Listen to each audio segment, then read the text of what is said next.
আসসালামু আলাইকুম। সুন্দর লেখা শিখি পেজে সবাইকে স্বাগতম। সুন্দর লেখা শিখে নিয়ে আমি অনেকদিন যাবৎ কাজ করছি। আমার আজকের যে লেসন সেটা হচ্ছে প্রথম লেসন। কিভাবে আপনার সন্তানকে হাতের লেখা শুরু করবেন, কোথা থেকে শুরু করবেন, আমি প্রথমত এই বিষয়টা নিয়ে আলোচনা করব। আমার ফেসবুক পেজ আছে এবং এটা আমার ইউটিউব চ্যানেল। আপনারা আমার ইউটিউব চ্যানেলটাকে সাবস্ক্রাইব করে আমার সাথে থাকবেন। আমি পর্যায়ক্রমে ভিডিও দেব, যে ভিডিওগুলো আপনাদের সন্তানের একটু হলেও কাজে লাগবে। আপনারা আমার এই ভিডিওগুলো দেখে আপনারা যদি অ্যাপ্লাই করেন, হাতের লেখা সুন্দর করা অনেকটা সহজ হয়ে যাবে।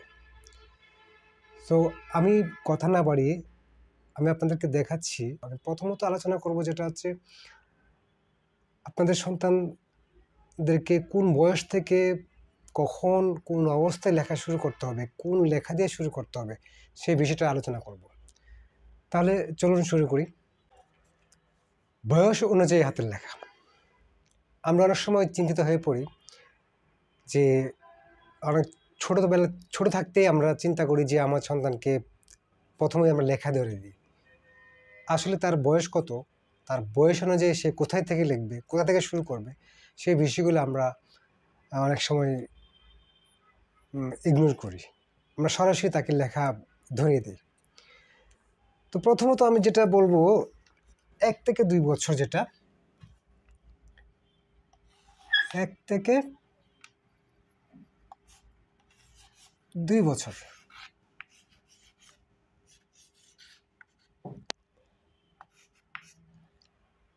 এক থেকে 2 বছরে আপনি তাকে কি ধরাবেন, তাকে পেন্সিলটা কি সেটা দেখাবেন, চকটা দেখাবেন, তারপরে তাকে কলমটা দেখাবেন। কলমটা পরেও দেখালে চলবে। তো সে কলম হাতে নেবে বা পেন্সিল হাতে নেবে বা চক হাতে নেবে, সে হিজিবিজি লিখবে। সে কি লিখবে? সে কলম ধরে দেখবেন যে এইভাবে লিখতেছে, এই খাতা ভরাচ্ছে, হ্যাঁ, কাগজ ভরাচ্ছে, এইভাবে সে হিজিবিজি আঁকাআঁকি করবে। এটাই তার 1 থেকে 2 বছরের তার লেখা। এটা হচ্ছে 1 থেকে 2 বছরের।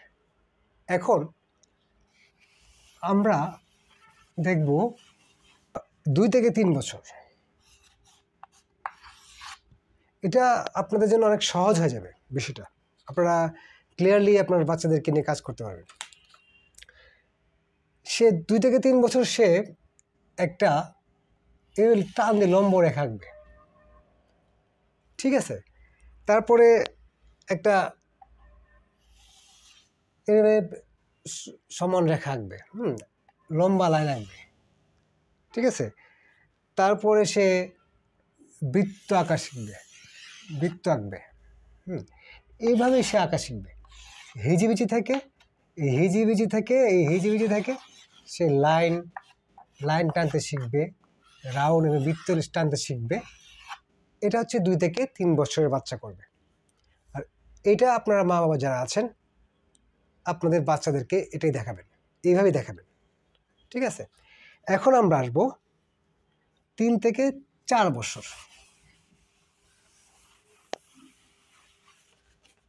3 থেকে 4 বছরের বাচ্চা কি করবে? এইভাবে লম্বা রেখা সে কপি করবে, লম্বা রেখা আঁকবে, তারপরে এইভাবে আঁকবে, তারপরে সে একটা চতুর্ভুজ আঁকবে, স্কোয়ার আঁকবে, তারপর বৃত্ত আঁকবে, তারপরে সে একটা ক্রস আঁকবে, তারপরে সে এইগুলি লিখতে শিখবে এবং এইগুলি লেখাবেন। 3 থেকে 4 বছর যার, এইগুলোই আপনারা আপনাদের সন্তানকে অ্যাপ্লাই করাবেন। তারপরে আসছে 4 বছর, 4 থেকে 5 বছর, যেটা 4 থেকে 5 বছর, 4 থেকে 5 বছরের আমি এখন লেখা শেখানোর ব্যাপারে গুরুত্ব দিচ্ছি। আপনার সন্তানের লেখা সুন্দর অবশ্যই হবে, তবে লেখা আগে শিখতে হবে ভালো করে, লেখার গঠনটাকে ভালো করতে হবে। লেখার গঠন ভালো করলে আপনার লেখা অটোমেটিকলি সহজ হয়ে যাবে। আমি জাস্ট এখানে আপনাদের সন্তানদের লেখাটা কীভাবে লেখাবেন, কীভাবে তার হাতটা ক্লিয়ার হবে, কীভাবে সে প্রপার ওয়েতে লিখতে পারবে, সেইগুলো আমি এখন দেখাচ্ছি এই ভিডিওতে। আর আজকে প্রথম ভিডিওতে আমি এটা পরে দেখালে চলতো, বাট আমি আপনাদের সুবিধার্থে আপনাদের সন্তানকে কোথায় থেকে শুরু করবেন, কত বয়স আপনার সন্তানের, যার যে সন্তানের যত বয়স সেই বয়স অনুযায়ী আপনারা শুরু করবেন। এখন আসুন 4 থেকে 5 বছর লেখার অবস্থান তৈরি, সে খাতা বা স্লেট সেইগুলো নিবে, লেখার অবস্থান তৈরি হবে তারপরে সে কলম ধরা শিখবে, পেন্সিল বা চক ধরা শিখবে, এইভাবে ধরবে সে। প্রত্যেকটা দেখেন, প্রথমত তাকে আমরা অনেক সময় কলম ধরাটা নিয়ে অনেকটা প্রবলেমে পড়ি। অনেক বাচ্চারা আছে তার 4 আঙ্গুলও ধরতে পারে। আসলে ধরাটা বিষয়টা হচ্ছে কি, মানে আমরা জানি, অনেকে মনে করি 3 আঙ্গুলেই ধরে লিখতে হয়, কিন্তু অনেকে দেখবেন যে আপনার ছোটো বয়স থেকে তার লেখার কলম ধরা অভ্যাসটা অন্যরকম। আমার সাথে অনেক আমার বন্ধুবান্ধব ছিল যাদের কলম ধরা স্টাইলটা অন্যরকম ছিল, 3 আঙ্গুল 4 আঙ্গুল ধরতো এরকম। বাট প্রপার যেটা হচ্ছে কি, আমরা রেগুলার যেটা করি, এই 3 আঙ্গুল, এই যে এটা হচ্ছে বৃদ্ধাঙ্গুল, এটা তর্জনী, এটা হচ্ছে মধ্যমা। এই 3 আঙ্গুলে আপনার এটাকে ধরে, এই যে 2টা আঙ্গুল ছিল কনিষ্ঠ এবং অনামিকা আঙ্গুল, রিং আঙ্গুল যেটাকে বলে, এই আঙ্গুলগুলি আপনারা হাতের উপরে বা স্লেটের উপরে লিখে এইভাবে লেখা আঙ্গুল দিয়ে ধরাটা শেখাবেন। 4 থেকে 5 বছরে সে দেখবেন স্বরেও শিখবে। তার মা বাবার তাকে, আপনারা যারা আছেন তারা এভাবে স্বরেও মাত্রা দিয়ে দেবেন, সে স্বরে লিখবে। তারপর মাত্রা দিয়ে দেবেন, স্বরে লিখবে, ঠিক আছে। তবে এখানে যেটা হচ্ছে প্রপার ওয়েতে যেটা, এটা দেখাবেন।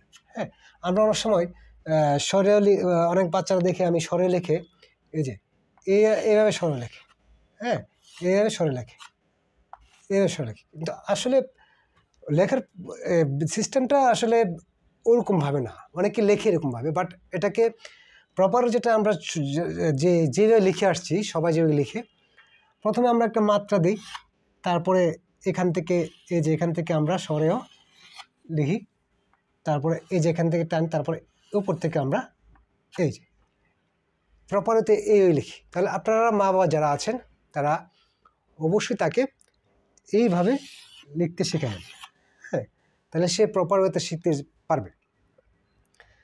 তারপরে ABCD লিখবে। ABCD আমরা এই যে এ, এ, তারপর বি, এইভাবে তারা শিখবে। এটা কাজ হচ্ছে মা বাবাদের। আপনারা যখন তার 4 থেকে 5 বছর হয়ে যাবে, তাকে রেখাগুলো এবং বৃত্ত এগুলো লেখানোর পরে 4 থেকে 5 বছর যার বর্তমানে আছে, তাকে আপনারা এইভাবে লেখাগুলো ধরাবেন, শেখাবেন। 5 থেকে 6 বছর যে বাচ্চারা আছে তারা কি করবে? 5 থেকে 6 বছরের বাচ্চারা কি করবে? তারা কিন্তু অলরেডি লেখা শিখে ফেলছে, তাদেরকে কিন্তু লেখা শেখানোর কিছু নাই, কিন্তু পিছনে আপনারা যেই কাজগুলো করেছেন, তাদেরকে শুরুটা কীভাবে করেছেন, কীভাবে শিখিয়েছেন, এটা হচ্ছে মূল বিষয়। এখন 5 থেকে 6 বছরের বাচ্চা কিন্তু সে আস্তে আস্তে সে নিজের নাম লিখবে, তারপরে নিজের বাবা মার নাম লিখতে শিখবে, স্কুলের নাম লিখতে শিখবে, এইগুলো শিখবে। এই যে শব্দগুলো শিখবে সে, শব্দগুলো প্রপার ওয়েতে সুন্দর হচ্ছে কিনা, সাজানো হচ্ছে কিনা, এটা আপনারা মা বাবারা একটু খেয়াল করবেন। যখন একটা শব্দ সুন্দর হবে তখন কিন্তু একটা বাক্য সুন্দর হবে, আর যখন একটা বাক্য সুন্দর হবে তখন কিন্তু একটা লেখা, পুরো একটা লাইন বা একটা পৃষ্ঠা সুন্দর হবে। সুতরাং মা বাবা যারা আছেন তারা, আপনারা সবাই তার যদি 5 থেকে 6 বছর হয়ে থাকে, তার শব্দগুলো লেখা ঠিক হচ্ছে কিনা, তার এগুলো আপনারা একটু খেয়াল করবেন। 6 থেকে 7 বছরে একটা ছেলে সে লেখা শিখে ফেলছে, সে অলরেডি লিখতেছে, তার স্কুলে পরীক্ষা দিচ্ছে, স্কুলের খাতায় পৃষ্ঠার পর পৃষ্ঠা লিখছে, সে লিখবে। আপনারা বাবা মারা কি করবেন, আপনারা যে অবজার্ভটা করবেন সেটা হচ্ছে তার লেখার লাইনগুলো ঠিক আছে কিনা, তার একটা লেখার একটা শব্দের সাথে আরেকটা শব্দের দূরত্ব ঠিক আছে কিনা, এবং একটা লাইন লেখার পরে নিচে যে আরেকটা লাইন লিখছে সেই লাইনের সাথে আরেকটা লাইনের গ্যাপ বা সমানভাবে যাচ্ছে কিনা লেখাটা, ওইগুলো খেয়াল করবেন। ওইগুলি খেয়াল করে তাকে দিনের পর দিন লেখাবেন। প্রথম যে বাচ্চাগুলো লিখে আসছে তারা কিন্তু লাইন করা কাগজে, মানে রুল করা যে কাগজগুলো আমরা লিখি, এই যে রুল করা কাগজে আমরা লিখি, হ্যাঁ, ছোটো বয়স থেকে লিখি। কিন্তু যারা 6 থেকে 7 বছর হয়ে যাবে তাদেরকে আপনারা সাদা কাগজে লিখতে চেষ্টা করাবেন, সাদা কাগজে লেখার অভ্যাস করাবেন। সাদা কাগজে লিখলে হবে কি, তাকে পরীক্ষা দিতে হবে সাদা খাতায়। হ্যাঁ, স্কুলের কি যারা প্রাইমারিতে পড়ে বা এতে পড়ে তাদের রুল করা কাগজ থাকে, বাট তাকে কিন্তু একটা সময় এসে সাদা কাগজে লিখতে হবে। এই জন্যে আপনারা যদি সাদা কাগজে অভ্যাসটা করেন তাহলে তার লেখাটা সুন্দর হবে, তার পরবর্তীতে এত প্রবলেম হবে না, লাইনগুলো সহজ হবে, লাইনগুলো সুন্দর হবে, সমান হবে, সোজা হবে। এখন 6 থেকে 7 বছরের ছেলেটাকে আপনি কীভাবে লেখাবেন, আপনাকে বসে তাকে লেখা দিতে হবে, প্রতিদিন তাকে 1 পৃষ্ঠা 2 পৃষ্ঠা বাড়ি কাজ দিতে হবে। তারপরে সে বাড়ির কাজগুলি প্রথম তার রাতে সন্ধ্যার পড়া শুরু হবে লেখা দিয়ে। হ্যাঁ, তার লেখাগুলো দেখবেন, লেখার ভুলগুলো ধরবেন, ভুলগুলো ধরার পরে, আর আমি তো আছি, আমাকে যে কোনো সময় কমেন্টস করবেন।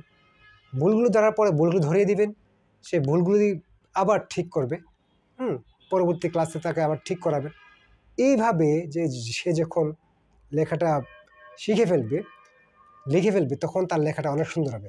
একটা কথা মনে রাখবেন যে জন্মগতভাবে কেউ লেখা শিখে আসে না, একটা অধ্যবসায় এবং একটা চর্চার মাধ্যমেই হাতের লেখাটাকে সুন্দর করতে হবে। সুতরাং আপনার সন্তানদের যার যে বয়স, সেই বয়স অনুযায়ী আমার এই ভিডিও দেখে আপনারা লেখা শুরু করুন, প্রপার ওয়েতে লেখান। আস্তে আস্তে আপনারা আপনাদের সন্তানের লেখা সুন্দর করতে পারবেন। এটা খুবই সহজ একটা বিষয়, শুধু লেখার অনুশীলন করতে হবে, প্রতিদিন অনুশীলন করাবেন। প্রতিদিন অনুশীলন করালে আপনার সন্তান, তার একটা অভ্যাস তৈরি হয়ে যাবে, লেখার প্রতি একটা দরদ চলে আসবে। হ্যাঁ, তার একটা চিন্তা থাকবে আমার লেখাটা কীভাবে আমি সুন্দর করতে পারি, সে সুন্দর করবে। আর সুতরাং আমি মনে করি আপনারা আমার যে ভিডিওটা আমি করেছি, আমার ভিডিওটা অনেক লম্বা হয়ে গেছে অবশ্য, আর এতটা সুন্দরও ভিডিও হবে না। আপনারা আমার এই কথাগুলো দেখে আমার পেজে আপনারা নক করতে পারেন, মেসেজ করতে পারেন, আমার ইউটিউবে আমাকে কমেন্টস করতে পারেন কী কী প্রবলেম আছে। আমি ইনশাল্লাহ আমার চ্যানেলটিকে সাবস্ক্রাইব করে আপনারা আমার সাথে থাকুন, আমাকে প্রশ্ন করুন, আপনার সন্তানের লেখার বিষয়ে যে কোনো পরামর্শ আমার কাছ থেকে নিতে পারবেন, ইনশাল্লাহ আমি দেব। আমি আশা করি আমার ছোট্ট সোনামণিরা হাতের লেখা সুন্দর করুক, আমি এই প্রত্যাশা করি সবসময়। আপনারা আমার সাথে থাকুন, পরবর্তী ভিডিও দেখার আমন্ত্রণ রইল। আল্লাহ হাফেজ, আসসালামু আলাইকুম।